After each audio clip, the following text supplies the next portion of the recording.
আমরা সবাই জানি ভারতের উত্তর পূর্ব অঞ্চলের 7টি রাজ্য যাদের বলা হয় সেভেন সিস্টার, তারা মূলত ভারত থেকে মাত্র একটি সংকীর্ণ করিডোর দিয়ে সংযুক্ত আছে, যার নাম শিলিগুড়ি করিডোর। আর এই শিলিগুড়ি করিডোর চিকেন স্নেক নামেও পরিচিত।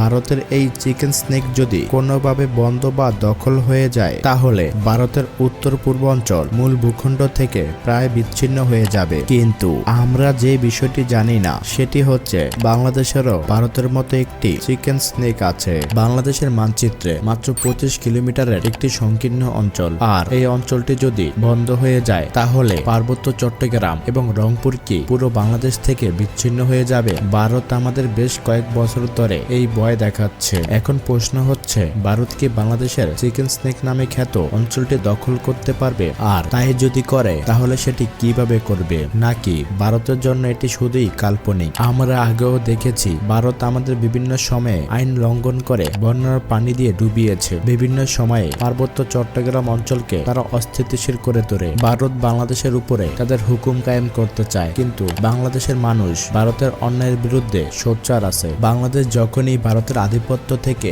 মুক্ত হতে চেয়েছে, ঠিক তখনই ভারত বাংলাদেশ নিয়ে নানান ষড়যন্ত্রের খেলায় মেতে ওঠে। আজ আমরা আবেগ দিয়ে নয়, ভূ রাজনীতি, সামরিক বাস্তবতা, আন্তর্জাতিক আইন এবং অর্থনৈতিক হিসাব দিয়ে এই বিষয়টি বিশ্লেষণ করব। ভিডিওটি শেষ পর্যন্ত দেখুন, কারণ শেষে আমরা দেখব এই ধরনের পদক্ষেপ নিলে আসলে কার বেশি ক্ষতি হবে। বাংলাদেশের কারণে ভারতের 7টি রাজ্য দেশটির মানচিত্র থেকে অনেকটাই বিচ্ছিন্ন হয়ে আছে। সেভেন সিস্টার্স নামে পরিচিত এই রাজ্যগুলোতে স্থলপথে যাতায়াতের একমাত্র মাধ্যম হলো শিলিগুড়ি করিডোর। শিলিগুড়ি করিডোরের সবচেয়ে সংকীর্ণ অংশটি চিকেন স্নেক হিসেবে পরিচিত। সেভেন সিস্টার্স রাজ্যগুলোতে প্রয়োজনীয় সকল রসদ পরিবহন করা হয় সংকীর্ণ এই একটি এলাকা দিয়ে। শুধু ভৌগোলিকভাবে সংকীর্ণ হওয়ার কারণেই চিকেন স্নেক স্পর্শকাতর নয়, বরং এই এলাকার খুব কাছাকাছি আছে বাংলাদেশ, নেপাল, ভুটান এবং চীনের সীমান্ত। এই অঞ্চলে চীনের আগ্রাসন ঠেকানোর জন্য ভারত ইতিমধ্যেই বেশ কিছু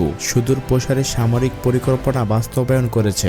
স্পর্শকাতর এলাকায় ব্যাপক সামরিক প্রস্তুতি থাকার কারণে ভারত বাংলাদেশের আগ্রাসন নিয়ে মোটেই চিন্তিত নয়, বরং ভারতের দৃষ্টি রয়েছে বাংলাদেশের চিকেন নেকের ওপর। বাংলাদেশেরও ভারতের মতো একটি চিকেন স্নেক রয়েছে, সেটি হচ্ছে ফেনী শিলিগুড়ি করিডোর। ভারতের চিকেন স্নেকের সবচেয়ে সরু অংশের দৈর্ঘ্য হচ্ছে 17 কিলোমিটার। অন্যদিকে ফেনীতে বাংলাদেশের সর্বোচ্চ সরু অংশের দৈর্ঘ্য হচ্ছে 25 কিলোমিটার। তার মানে ফেনী জেলার এই 25 কিলোমিটার অংশ অবরোধ করতে পারলেই পুরো পার্বত্য চট্টগ্রামকে বাংলাদেশ থেকে বিচ্ছিন্ন করা যাবে। ভারত মূলত দুইভাবে চট্টগ্রাম অঞ্চল দখল করতে পারে। প্রথমটি হচ্ছে সরাসরি সামরিক আগ্রাসন চালিয়ে বাংলাদেশের ভূখণ্ড দখল করা। দ্বিতীয়টি হচ্ছে পার্বত্য চট্টগ্রাম অঞ্চলের বিচ্ছিন্নতাবাদী গোষ্ঠীগুলোকে স্বাধীনতা অর্জনের জন্য সর্বাত্মক সহায়তা প্রদান করা। ভারতীয় সেনাবাহিনী যদি এই 25 কিলোমিটার এলাকা দখল করে নেয়, তাহলে সেভেন সিস্টার্সের দুটি রাজ্য ত্রিপুরা ও মিজোরাম সরাসরি বঙ্গোপসাগরের সাথে যুক্ত হতে পারে, যার ফলস্বরূপ ভারতের চিকেন স্নেকের উপর চাপ অনেকটাই কমে যাবে। সামরিক শক্তি প্রয়োগ করে চট্টগ্রাম দখল করা হবে বাংলাদেশের সার্বভৌমত্বের লঙ্ঘন, যা আন্তর্জাতিক সকল আইন দ্বারা নিষিদ্ধ। সামরিক শক্তি প্রয়োগ করে ভারত যদি চট্টগ্রাম অঞ্চল দখল করে, তাহলে আন্তর্জাতিক বিভিন্ন নিষেধাজ্ঞার সম্মুখীন হতে হবে। বাংলাদেশ সেনাবাহিনী এই আগ্রাসনের প্রতিশোধ হিসাবে শিলিগুড়ি করিডোরের চিকেন স্নেক দখল করতে না পারলেও এই অঞ্চলে ভয়াবহ অস্থিতিশীলতা তৈরি করতে সক্ষম। শুধু তাই নয়, বাংলাদেশের সাথে ভারতের প্রায় 4000 কিলোমিটারের স্থল সীমান্ত রয়েছে। এই বিস্তৃত সীমান্ত আক্রমণের শিকার হতে পারে, যা প্রতিহত করতে গিয়ে ভারতের নিরাপত্তা বাহিনীকে নাস্তানাবুদ হতে হবে। সামরিক দিক থেকে ভারত বাংলাদেশ থেকে এগিয়ে থাকলেও এত বিস্তৃত সীমান্ত অঞ্চল জুড়ে সামরিক এবং বেসামরিক অস্থিতিশীলতা নিয়ন্ত্রণ করার মতো ক্ষমতা শুধু ভারত কেন, পৃথিবীর অন্য কোনো দেশেরও নেই। এত বড় মাপের সামরিক আগ্রাসন চালানোর জন্য এবং নিরাপত্তা ঝুঁকি প্রতিহত করার জন্য ভারতে বিলিয়ন বিলিয়ন ডলার খরচ হতে পারে। তবে এমনিতেই ভারতের অর্থনৈতিক অবস্থা খুব একটা ভালো অবস্থানে নেই। সামরিক আগ্রাসন চালানোর কারণে ভারত যে অর্থনৈতিক ক্ষতিগ্রস্তের মুখে পড়বে, তা ভারতের জনগণও খুব ভালোভাবে নেবেন না। মোটা অঙ্কের খরচের পাশাপাশি থাকবে আন্তর্জাতিক নিষেধাজ্ঞা, যা ভারতের অর্থনীতিকে পুরোপুরি ধ্বংস করে দিতে পারে। যতটুকু লাভের জন্য তারা চট্টগ্রাম অঞ্চলে আক্রমণ চালাতে পারে, তার থেকে বেশি সমগ্র ভারত জুড়ে ক্ষতি হবে। অতএব বলা যায়, বাংলাদেশের ভূখণ্ড দখল করার জন্য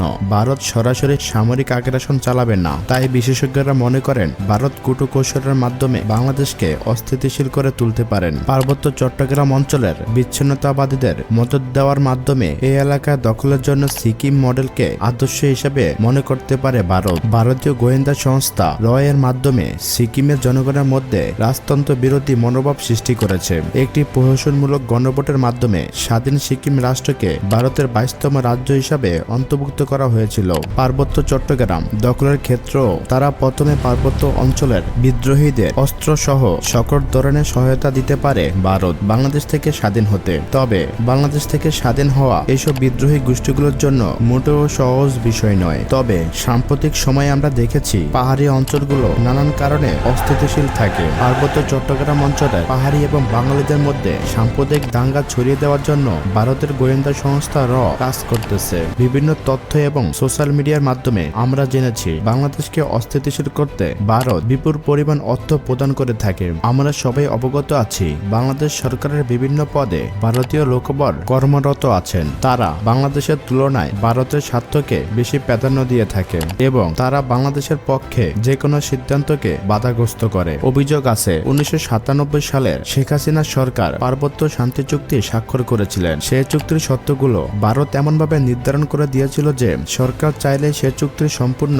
বাস্তবায়ন করতে পারবে না। এমনকি বাস্তবায়ন করলেও এই অঞ্চলে শান্তি আসবে না, যা দীর্ঘমেয়াদী ভারতকে সুবিধা দিবে। পার্বত্য অঞ্চলের স্বাধীনতাকামী দলগুলোর মধ্যে দ্বন্দ্ব আছে, তাই তারা বাংলাদেশ থেকে স্বাধীন হলেও এই অঞ্চলে শান্তি প্রতিষ্ঠা করা সম্ভব না। এমত অবস্থায় ভারত তার ভূমিকা আবির্ভূত হবেন। ভারত তখন পার্বত্য চট্টগ্রামের বিচ্ছিন্নতাবাদী জনগোষ্ঠীকে বলবেন এটি একটি ক্ষুদ্র অঞ্চল, এই অঞ্চল স্বাধীনভাবে পরিচালিত হওয়ার সক্ষমতা নেই। তখন ভারত তাদের ওপর সহযোগিতার হাত বাড়িয়ে দেবেন এবং ধীরে ধীরে পার্বত্য চট্টগ্রামকে ভারতের একটি অঙ্গরাজ্য হিসাবে যুক্ত করবেন। ভারত তখন সিকিমের মতো একটি প্রহসনমূলক গণভোটের আয়োজন করবেন। পার্বত্য চট্টগ্রাম অঞ্চলের জনগণকে জিজ্ঞাসা করবেন আপনারা কি চান ভারতের সাথে যুক্ত হতে কি না। তখন দুর্নীতির মাধ্যমে গণভোটকে ভারতের পক্ষে নিয়ে যাবেন। ভারত যে পদ্ধতি অবলম্বন করে চট্টগ্রাম দখল করুক না কেন, পরবর্তীতে এর জন্য ভারতকে অনেক চড়া মূল্য দিতে হবে। ভারত যদি বাংলাদেশে এই ধরনের দখলদারি চালায়, সেই ক্ষেত্রে চীন মিয়ানমারের মাধ্যমে ভারতের 7 সিস্টার্সে বিচ্ছিন্নতাবাদী গোষ্ঠীদেরকে